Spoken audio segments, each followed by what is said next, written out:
13 दिसंबर 2001 की सुबह दिल्ली के लिए एक आम सुबह थी। रोज की तरह आज भी पार्लियामेंट में नेताओं की दलीलें चल रही थी। तमाम जर्नलिस्ट पार्लियामेंट के बाहर खड़े होकर देश में चल रहे मुद्दों को डिस्कस कर रहे थे। पार्लियामेंट की सिक्योरिटी भी ठंड में तेज धूप का मजा ले रही थी। हर चीज रोज की तरह नॉर्मल चल रही थी। किसी को नहीं पता था कि आज लोकतंत्र के मंदिर में कुछ बड़ा होने वाला है, इतना बड़ा कि पूरे देश में हड़कंप मचने वाला था। आने वाले पल से अनजान पार्लियामेंट के अंदर दोनों भवन में ताबूत घोटालों को लेकर सरकार और विपक्षी पार्टियों के बीच तीखी बहस चल रही थी। तर्कों के साथ शुरू हुई संसद की कार्यवाही अब जोरदार हंगामे में बदल चुकी थी। स्थिति को बेकाबू होता देख स्पीकर 40 मिनट के लिए सदन को पोस्टपोन कर देते हैं, जिसके बाद प्राइम मिनिस्टर अटल बिहारी वाजपेयी और लोकसभा में ऑपोजिशन की लीडर सोनिया गांधी का काफिला अपने सरकारी आवास की ओर निकल पड़ता है। कई बड़े मंत्री और लीडर घर चले जाते हैं, पर अभी भी पार्लियामेंट के अंदर कई बड़े मिनिस्टर्स मौजूद थे, जिनमें होम मिनिस्टर लाल कृष्ण आडवाणी और सुषमा स्वराज समेत 200 से अधिक मेंबर्स शामिल थे। संसद में मौजूद सभी मेंबर्स में कोई अभी भी सदन में बैठकर अपने कलीग से डिस्कशन कर रहा था, तो कोई कैंटीन और लाइब्रेरी में वक्त गुजार रहा था। किसी को आने वाले पल की जरा भी भनक नहीं थी। इन्हीं सबके बीच वाइस प्रेसिडेंट कृष्णकांत जी भी संसद को छोड़कर अपने सरकारी आवास की ओर निकलने के लिए तैयार थे। उनके इंतजार में बिल्डिंग के गेट के बाहर कई गाड़ियां लाइन से खड़ी थी। संसद के गार्ड्स की नजर वाइस प्रेसिडेंट कृष्णकांत जी की ओर थी, जो गेट नंबर 11 की ओर तेजी से बढ़ रहे थे। कृष्णकांत जी को आता देख सभी गार्ड्स अपनी अपनी पोजीशंस ले लेते हैं, लेकिन तभी 11:40 पर एक सफेद रंग की एम्बेसडर कार तेजी से पार्लियामेंट के अंदर आती हुई दिखाई देती है। वैसे तो किसी आम गाड़ी या इंसान का बिना परमिट पार्लियामेंट के अंदर आना मना है। पार्लियामेंट तक आने के लिए कई जगह चेक पॉइंट्स बने हुए हैं, लेकिन चालाकी और छल की मदद से गाड़ी आसानी से पार्लियामेंट की दहलीज को लांघ गई। इजी एंट्री के लिए गाड़ी के ऊपर लाल रंग की बत्ती लगी थी। साथ ही गाड़ी के विंडशील्ड पर होम मिनिस्ट्री का स्टिकर लगाकर वीआईपी एंट्री ली गई थी। संसद के अंदर आने तक किसी ने इस गाड़ी पर शक नहीं किया, लेकिन जब गाड़ी पार्लियामेंट के अंदर घुसते ही अपनी स्पीड को और तेज कर गेट नंबर 1 की ओर तेजी से बढ़ने लगती है, तो सीआरपीएफ कांस्टेबल कमलेश कुमारी ने गाड़ी को तेजी से बढ़ता देख कुछ अनयूजुअल नोटिस किया। कमलेश कुमारी ने हाल ही में पार्लियामेंट की सिक्योरिटी के लिए काम करने वाली ब्रावो कंपनी को ज्वाइन किया था। जिस वक्त गाड़ी पार्लियामेंट में एंट्री लेती है, तब कमलेश कुमारी सिक्योरिटी राउंड के लिए निकली थी। गाड़ी की रफ्तार और डायरेक्शन को देखकर उन्हें थोड़ा शक हुआ। अपने शक को कंफर्म करने के लिए कमलेश कुमारी ने foreign watch and watch staff JP Yadav को गाड़ी को रोककर चेक करने को कहा, लेकिन गाड़ी इतनी रफ्तार में थी कि उसे रोक पाना मुश्किल था, जिस कारण कमलेश कुमारी गाड़ी को रोकने के लिए उसकी तरफ भागी और अपने आर्म्स को खोलकर उसे रोकने की कोशिश करने लगी। गाड़ी में बैठे आतंकियों को यह देखकर कुछ समझ नहीं आया और कंफ्यूजन में गाड़ी वाइस प्रेसिडेंट के कॉन्वॉय से टकरा गई।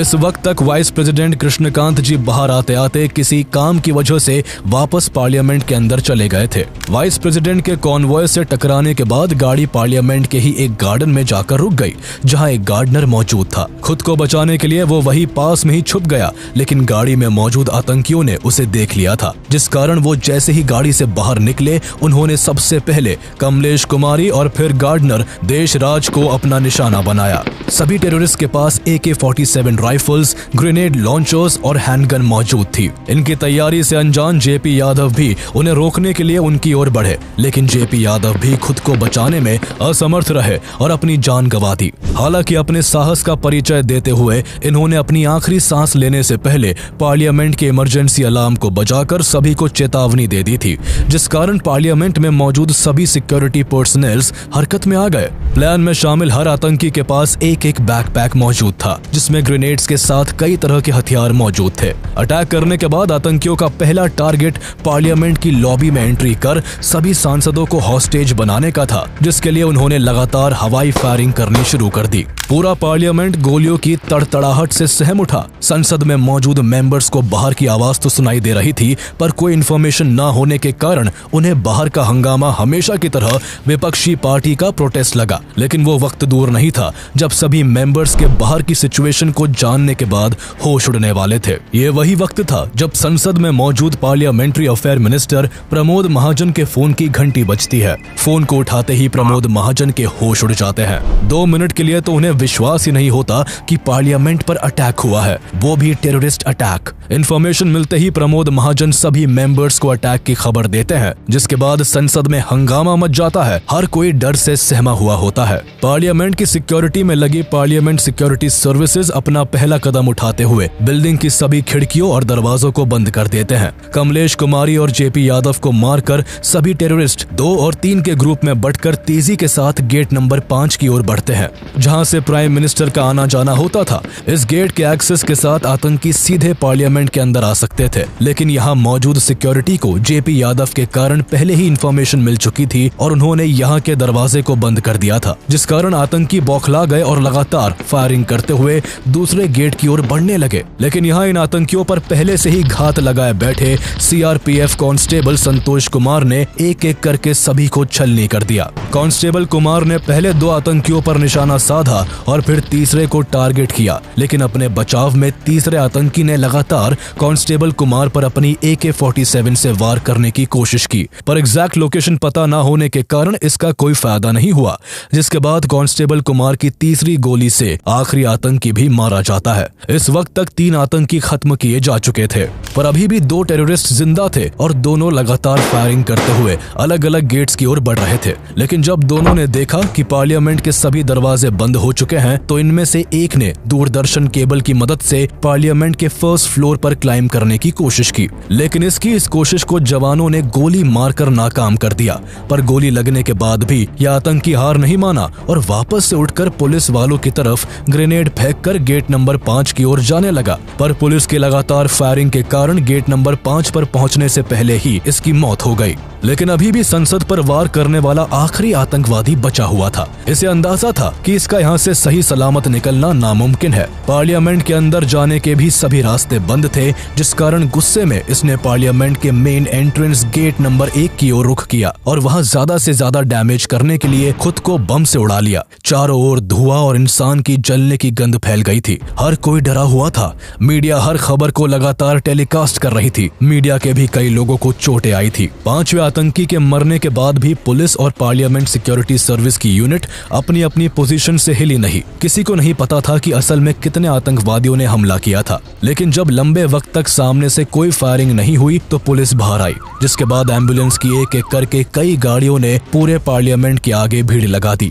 पार्लियामेंट के एक एक कोने की चेकिंग की गई। मीडिया ने भी संसद के बाहर लाइव रिपोर्टिंग शुरू कर दी। हर तरफ खबरों में बस पार्लियामेंट हमले की ही बात चल रही थी। हमले के पूरे 3 घंटे बाद सभी पार्लियामेंट मेंबर्स को संसद से बाहर लाया गया। करीब 45 मिनट तक चले इस आतंकी हमले में संसद के सुरक्षा कर्मी और दिल्ली पुलिस ने अपने पूरे साहस के साथ आतंकियों के हमले का मुंह तोड़ जवाब दिया और 5 आतंकियों को मार गिराया। हालांकि आतंकियों का सामना करने में दिल्ली पुलिस के 6 ऑफिसर्स और पार्लियामेंट सिक्योरिटी सर्विस के 2 सुरक्षा कर्मी वीरता और साहस का एग्जाम्पल सेट करते हुए अपने प्राण देश के लिए न्यौछावर कर गए। जिंदगी और मौत की इस लड़ाई में एक गार्डनर की भी जान चली गई, साथ ही करीब 18 लोग घायल हो गए। पार्लियामेंट पर हुए इस हमले के बारे में किसी को कोई भनक नहीं थी। कोई ये भी नहीं जानता था कि हमला करने वाले 5 लोग कौन है, लेकिन उनके पास से बरामद हुए सामान से ये साफ हो गया था कि ये किसी और का नहीं बल्कि पाकिस्तान का ही काम है। सभी टेररिस्ट के पास मौजूद बैग्स में अच्छी मात्रा में ड्राई फ्रूट्स मिले,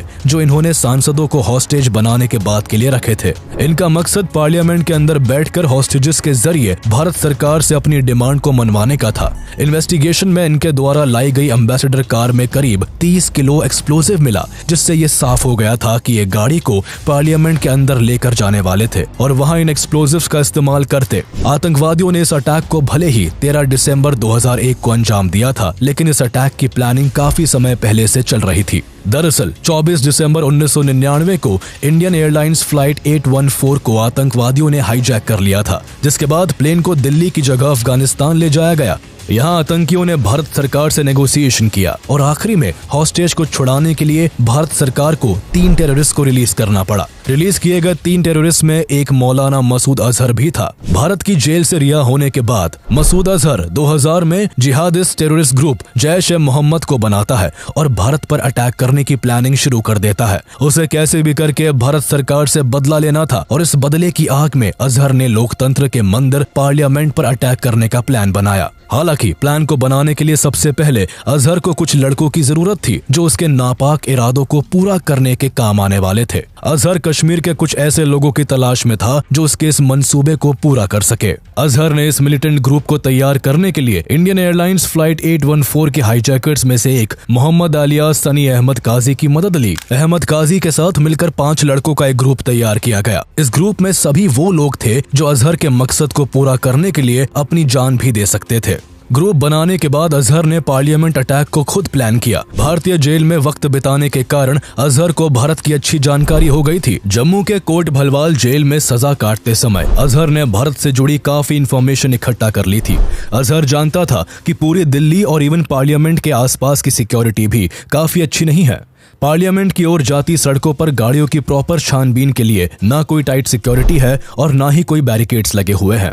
बस इसी वीक सिक्योरिटी का फायदा उठाकर अजहर अपने मंसूबों को पूरा करना चाहता था। उसे ये भी पता था कि इस एरिया में सीसीटीवी कैमरास की संख्या भी काफी कम थी। इन्हीं सब बातों को ध्यान में रखकर अजहर ने अपनी टीम को पूरा प्लान समझाया। पार्लियामेंट के मेन गेट को राइट साइड से जाकर इजीली एक्सेस किया जा सकता था, लेकिन यहाँ तक पहुँचना इतना भी आसान नहीं था, जिस कारण पैदल जाने की जगह गाड़ी के इस्तेमाल को प्रायोरिटी दी गई। प्लान के हिसाब से सभी आतंकियों को गेट नंबर 1 के पास आकर मूविंग कार से जंप करना था और कार में ग्रेनेड फेंकना था, जिससे मूविंग कार गेट नंबर 12 पर पहुंचकर ब्लास्ट हो जाए, जिससे पार्लियामेंट की पूरी सिक्योरिटी गेट नंबर 12 की ओर भागेगी और इस बीच सभी टेररिस्ट गेट नंबर 1 से पार्लियामेंट के सेंट्रल हॉल में घुस जाएंगे और सभी एमपीज को हॉस्टेजेस बनाकर मसूद अजहर को कॉल करके इन्फॉर्म करेंगे, जिसके बाद अजहर एमपीज के बदले भारत सरकार से अपनी मनमानी ख्वाहिशें पूरी करवाएगा। बस इसी प्लान को एग्जीक्यूट करने के लिए मसूद अजहर ने गाजी बाबा नाम के एक पाकिस्तानी नेशनल से कांटेक्ट किया जो पहलगाम कश्मीर में अंडरकवर होकर रह रहा था। गाजी बाबा का काम 5 लोगों के फिदायीन स्क्वाड को कुछ दिन अपने पास रखकर शेल्टर देने का था। साथ ही उसे सभी आतंकियों को दिल्ली तक पहुंचाने का काम भी पूरा करना था, लेकिन अंडरकवर रहने के कारण गाजी बाबा खुद इन आतंकियों को दिल्ली तक नहीं पहुंचा सकता था। इसलिए उसने अफजल गुरु से मदद ली। Afzal Guru Jammu and Kashmir liberation front JKLF का एक फॉर्मर मिलिटेंट था। एक समय पर अफजल गुरु भी आतंकवाद का हिस्सा था, लेकिन टेररिज्म को छोड़ने के बाद अफजल मेडिकल इक्विपमेंट्स की सेलिंग में एक कमीशन एजेंट के तौर पर काम करने लगा। गाजी बाबा जानता था कि अफजल गुरु आराम से फिदायीन स्क्वाड को दिल्ली तक पहुंचा सकता है। शुरुआत में अफजल ने गाजी के काम को करने से मना कर दिया, लेकिन पैसे ज्यादा ऑफर करने पर अफजल का मन फिसल गया और वो इस टास्क को कंप्लीट करने के लिए राजी हो गया। इसके बाद अफजल ने सबसे पहले 5 मेंबर फिदायीन स्क्वाड को 2 ग्रुप में बांटकर दिल्ली के अलग अलग लोकेशंस पर छिपकर रहने के लिए जगह दे दी। उसके बाद दिल्ली के ही एक लोकल कंप्यूटर ट्रेनिंग सेंटर से सभी के लिए फेक आइडेंटिटी कार्ड्स बनवाए गए। अब प्लान को एग्जीक्यूट करने के लिए इन्हें एक गाड़ी की जरूरत थी, जिस कारण सभी ने करोल बाग जाकर वहां से एक व्हाइट एम्बेसडर कार को खरीद लिया। साथ ही कश्मीरी गेट से एक रेड बीकन भी खरीदी, जिसके इस्तेमाल से अटैक वाले दिन सभी चेक पॉइंट्स को इजीली पार किया जा सकता था। अटैक से पहले कई दिनों तक सभी ने प्लानिंग की और अटैक से एक हफ्ता पहले सभी दिल्ली के होलसेल स्पाइस मार्केट खारी बाउली को विजिट करते हैं। अफजल ने यहाँ से काफी मात्रा में ड्राई फ्रूट्स खरीदे, जिनका इस्तेमाल हॉस्टेज की सिचुएशन में किया जाना था। ड्राई फ्रूट भी था, खाने वगैरह थे। इसके बाद सभी ने ब्लैक मार्केट से कई केमिकल्स भी परचेज किए, जिसके इस्तेमाल से एक्सप्लोजिव्स बनाए जा सकते थे। पूरी प्रिपरेशन खत्म होने के बाद सभी अपना आखिरी मील लेने के लिए ओल्ड दिल्ली के एक फेमस रेस्टोरेंट को विजिट करते हैं, जहां सभी पेट भरकर मटन और कबाब खाते हैं। ये मील इनकी लाइफ का आखिरी मील भी हो सकता था, जिस कारण अफजल सभी को जितना मन करे उतना खाने को कहता है। बस इसी दिन के बाद सभी अपनी मौत को दावत देने के लिए 13 दिसंबर को फुल प्रिपरेशन के साथ पार्लियामेंट पर अटैक करने के लिए निकल जाते हैं। पर अफसोस, संसद को तबाह करने का इनका मकसद केवल मकसद ही बनकर रह जाता है। अटैक के बाद जहां एक तरफ पुलिस की इन्वेस्टिगेशन चल रही थी, लोग अरेस्ट हो रहे थे, तो वहीं दूसरी ओर भारत सरकार भी ईंट का जवाब पत्थर से देने के लिए तैयार हो रही थी। अपने देश पर ऐसा हमला होता देख भारत आखिर कैसे चुप बैठ सकता था। अटैक के कुछ समय बाद ही अटल बिहारी वाजपेयी लाइव आकर इस बात की अनाउंसमेंट करते हैं कि भारत के लिए आतंकवाद एक बड़ी चुनौती है और अगर दुश्मन हम पर वार करता है तो हम भी जवाब देने के लिए तैयार है। संसद भवन के बाहर आतंकवादियों की पड़ी हुई लाशें, उनका पाकिस्तानी होने का सत्य हमने पहले भी कहा था और फिर दोहरा रहे हैं कि आतंकवाद का खात्मा हम अपने बल पर करेंगे। पीएम की इस शॉर्ट स्पीच के साथ ही होम मिनिस्टर एल.के. आडवाणी ने भी साफ शब्दों में कहा था कि भारतीय संसद को चोट पहुंचाने का काम पाकिस्तानी टेररिस्ट ऑर्गेनाइजेशन लश्कर-ए-तैयबा और जैश-ए-मोहम्मद ने एक साथ मिलकर किया है और ये ऑपरेशन पाकिस्तान की ISI के गाइडेंस में किया गया है। अटैक करने वाले 5 टेररिस्ट पाकिस्तान के रहने वाले हैं। भारत इस अटैक को हल्के में नहीं लेगा और दुश्मन को मुंह तोड़ जवाब दिया जाएगा। इसके बाद जल्द ही इंडियन आर्मी को पाकिस्तान की सीमा की ओर मोबिलाइज किया जाने लगा और अटैक के 2 दिनों के बाद ही भारत ने 15 दिसंबर 2001 को ऑपरेशन पराक्रम लॉन्च कर दिया। भारतीय सेना ने ballistic missile, tank, motor, artillery और 5 लाख से अधिक सैनिकों को पाकिस्तानी सीमा पर तैनात कर दिया। पूरी दुनिया में न्यूज फ्लैश होने लगी कि भारत पाकिस्तान पर अटैक करने वाला है। सभी देशों की भारत के एक-एक कदम पर नजर थी। हर कोई भारत के अगले एक्शन का वेट कर रहा था। इस ऑपरेशन को लॉन्च करने के लिए भारत इतना सीरियस था कि 10 महीनों के लिए सभी आर्मी अफसरों और सैनिकों की छुट्टियों को रद्द कर दिया गया।